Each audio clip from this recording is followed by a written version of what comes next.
Hi, this is Vrinda. MNREGA out, G in. The central government's brand new employment guarantee bill is called G. Well, the complete name is Viksit Bharat Guarantee for Rozgar and Ajivika Mission Grameen.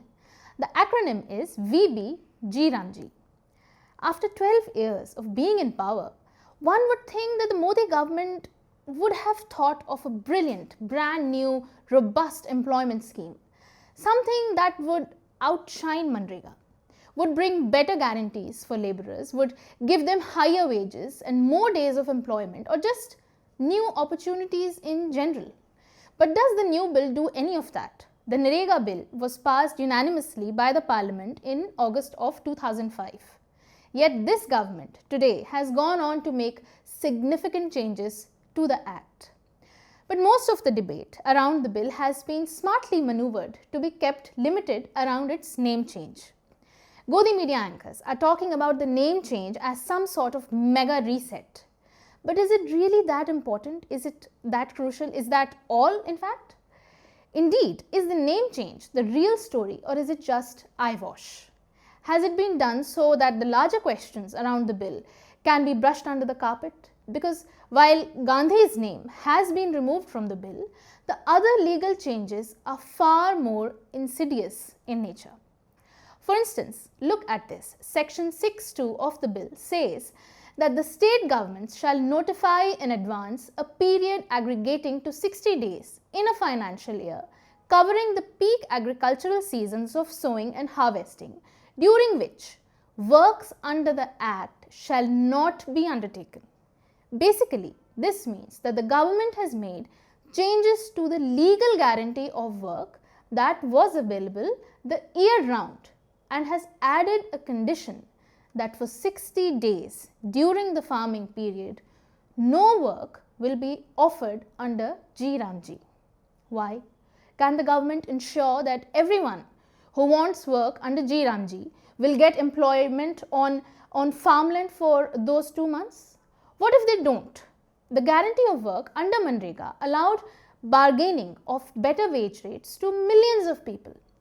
Simply suspending work for 2 months will mean that workers will now have to get labor at whatever rate is set in the farms. And what does a guarantee mean when for 2 months in a year it is not even going to be offered? This is nothing but a guarantee of not getting work for 60 days. Then look at what the new bill does to the structure of the scheme. Till now, the allocation has been in the ratio of 90:10. 90% of the cost is borne by the centre and 10% by the states. Now, this has been modified and the centre will only give 60% of the funds and the remaining will be raised by the states. Moreover, if states have to fund the scheme after the state-wise normative allocation is done, they will have to bear 100% of the burden. At a time when state governments are anyway fund-starved and dependent on the centre for GST allocations, this only amounts to further fiscal oppression of states. And while the states have been asked to do more fiscal lifting with these changes, their financial burdens have been increased, their freedoms, it seems, have been curtailed. State governments are the best judge of the labour conditions in states.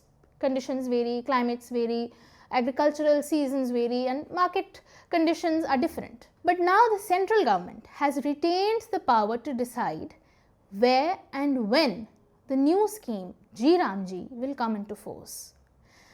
The name change alone won't affect the legacy of Gandhi, or would not have affected the millions who are employed under MNREGA.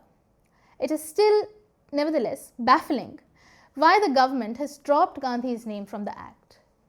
But still, if it was just limited to the name change, it would have been, well, acceptable, I guess.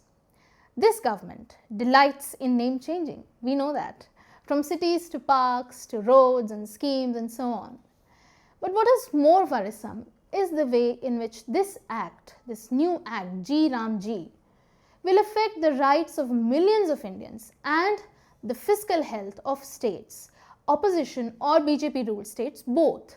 And while the government might have scored a point or a goal by changing the name of the scheme, and it might want to get rid of Gandhi's imprint from the history of this country by changing MNREGA to Ji Ramji, the move will be a difficult one to defend on moral grounds. The truth remains that Gandhi's last words were Hey Ram. Can the government change that? This is Vrinda.